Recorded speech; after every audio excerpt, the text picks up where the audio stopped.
शनिवार के दिन जो पीपल के वृक्ष में सरसों के तेल का दीप लगाता है उसको शनि कभी परेशान नहीं करता। एक बात हमेशा ध्यान रखिएगा, मान लो अगर कोई भारी रोग ऐसा शनि महाराज के कारण हो गया हो, अच्छे काम करते करते उल्टे हो रहे हैं, होते किसी किसी के साथ में विपरीत परिस्थितियां आ जाती है। अच्छा करने जाओ बुरा हो जाता है, अच्छा कर्म करने जाओ बुरा हो जाता है। तो पीपल के वृक्ष की जो छाल होती है, छाल देखिए, पीपल के वृक्ष में जो छाल लगी होती है, उस छाल को घिसकर चंदन बनाकर भगवान शंकर का स्नान कराकर, अभिषेक कराकर, पूजन कराने के बाद में पिपलेश्वर महादेव का नाम लेकर, कौन से महादेव?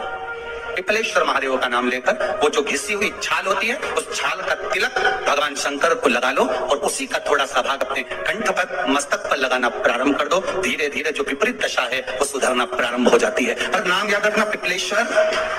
जम के 1 रुपए कमा रहे हो, 100 रुपए खर्च हो रहा है, घर में पैसा नहीं दिख रहा।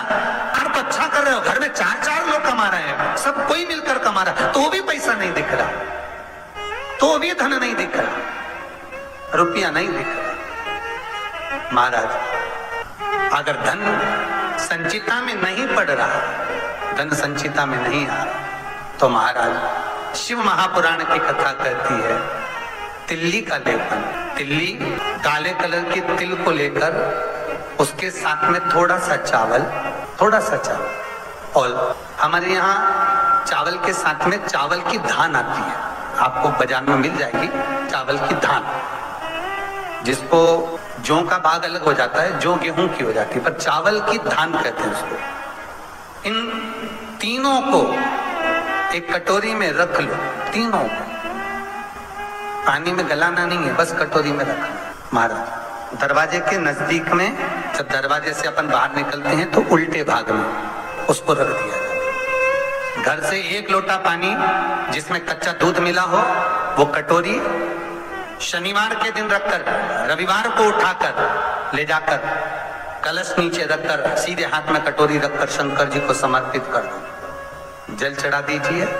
बाबा भोलेनाथ के जो चरण पादुका है, उस पादुका में वही तिल्ली, वही चावल का भाग, वही जौ, जो आप चावल का धान बोलेंगे, धान, उसको लेकर दोनों भाग पर समर्पित कर दो।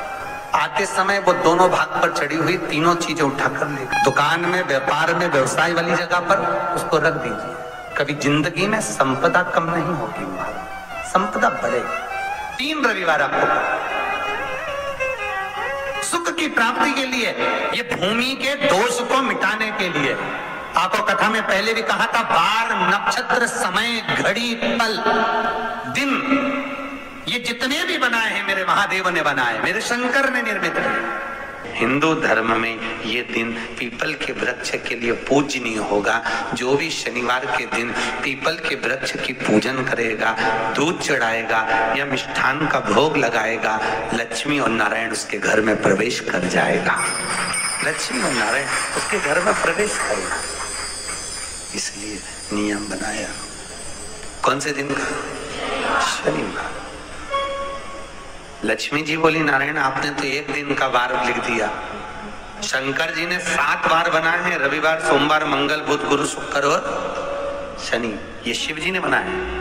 अब 1 दिन आपने अपना बना लिया, बाकी के दिन अगर कोई इस पीपल के वृक्ष के नीचे आएगा और यहाँ तो दरिद्रता बैठी है, तो उसका क्या होगा? भगवान नारायण बोले, सुन दरिद्रता, तेरे से एक विनती है, अगर कोई भी मनुष्य इस पीपल के पेड़ के नीचे अगर 7 दिन में आता है और उस